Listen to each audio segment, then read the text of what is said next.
How's it going, everybody? Bradimus here. Just wanted to talk about the Saturday games that we had, the Browns versus Texans and the Dolphins versus Chiefs. I couldn't wait till Tuesday to put out another video. I just wanted to do another real quick one, break it down, see what happened, and yeah, let's take a look real quick. So the first game we had the Browns at Texans. A decently nice weather game. I'm sure we've all heard about the weather going on in Buffalo and Kansas City, so this was kind of a nice setting to, watch a game where weather wasn't really a factor.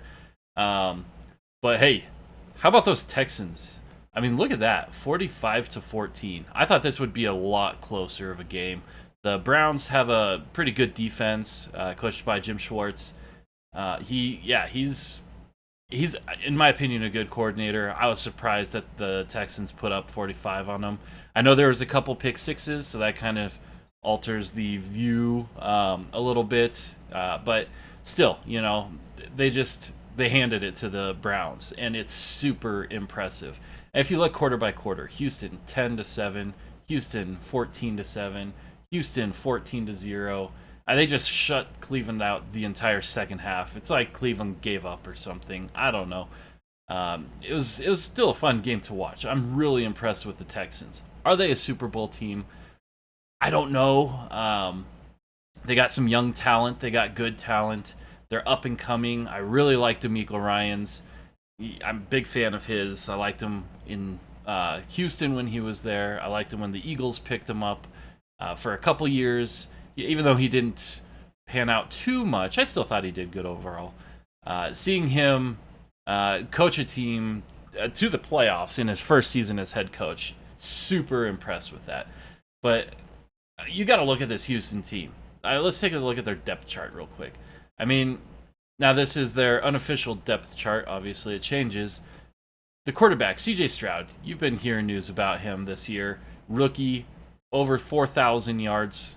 Only, 5 interceptions to 28 touchdowns or something. I mean, just a super impressive season. Now, granted, he's had 6 quote-unquote easier games because his conference was kind of an upset conference. None of the teams played as well as they probably should have. The Colts had kind of bad luck and they had to go with Gardner Minshew.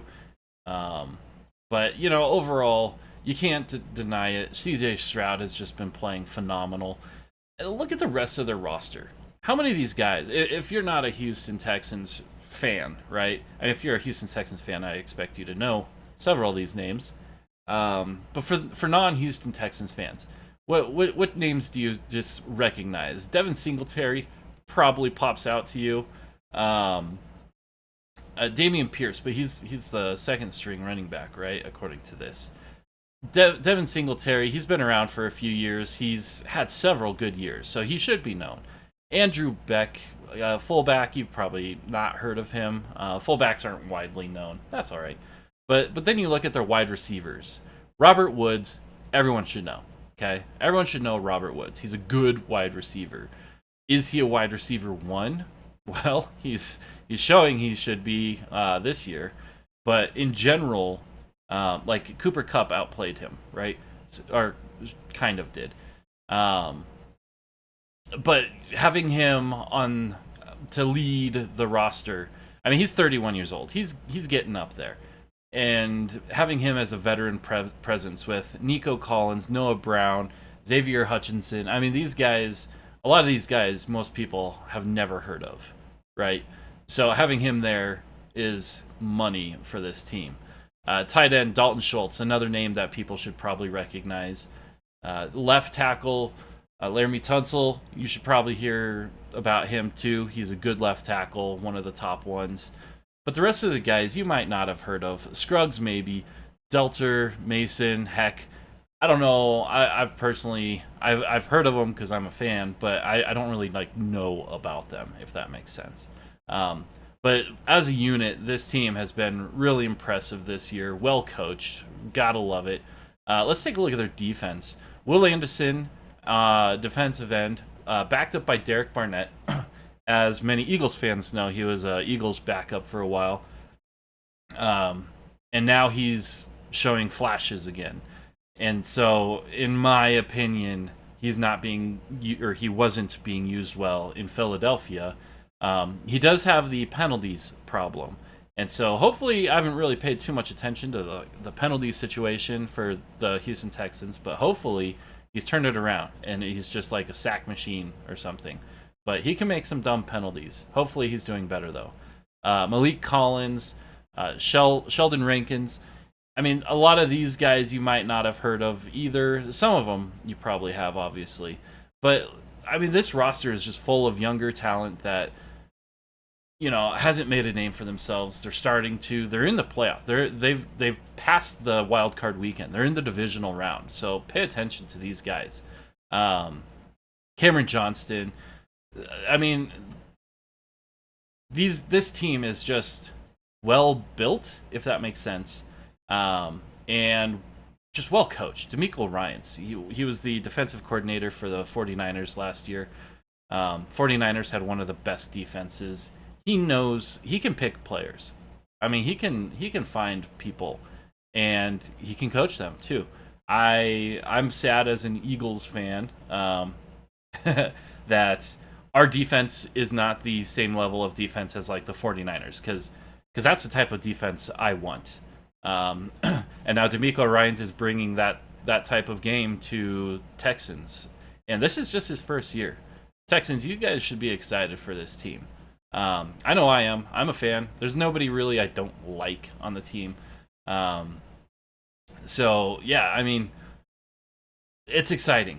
Now, who are they going to play in the next round? Let's take a quick look here. Texans were, I think, the 4th seed overall.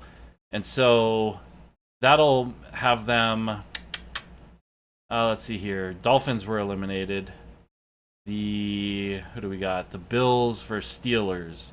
So if the Steelers lose, I believe that puts the Texans against the Ravens next week.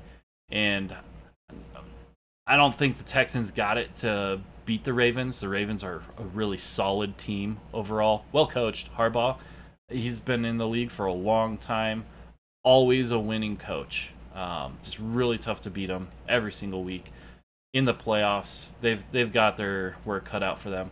We'll see what shakes out here. If the Steelers win, they'll play the Ravens, and then the Texans will play the Chiefs. But if the Bills win, then the Texans will be going to Baltimore. So on the road, a little less friendly. It is what it is. I'm excited for that game next week. Let's look at the next week, or the next game, Dolphins versus Chiefs. We all heard about the weather. People were wondering if they were going to move the game or delay the game a couple days, similar to how they did with the Bills-Steelers game. That Bills-Steelers game was delayed because of New York itself, not the NFL.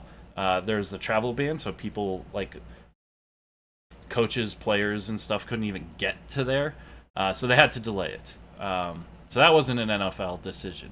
The Chiefs-Dolphins game, nobody delayed it, obviously. So obviously it was an NFL decision in the end because as we saw, it was played at Arrowhead with, I don't know how cold it was. Now, I heard, I don't know, that the Chiefs, like 7 years ago, installed like this heating system underneath the field to keep like the field at a decent temperature. Now, obviously, it's battling super cold temperatures, so it was probably working really hard. It still looked cold. You saw some drops. It's probably hard to catch some of those passes when it's that cold. But let's take a look at how that worked out. 26-7, Chiefs go up. Really, Miami was never really in this game. They were out there on the field first to show like, oh, we're not afraid of the cold. And then Kansas City opening drive, I think they had to go for a 4th down play to continue it, but it was one of those weird spots where if you punt it, it's like a 20-yard punt because, I mean, you're on like the 40, 45-yard line. with the weather and everything, it's too far for a field goal. So if you go for a fourth down, you're not giving up too much. But Kansas City, scored. Miami just had nothing to respond with. They had a huge Tyreek Hill, like 55-yard touchdown or something like that in the second quarter. And people started thinking, hey, maybe, this will be a closer game than we thought.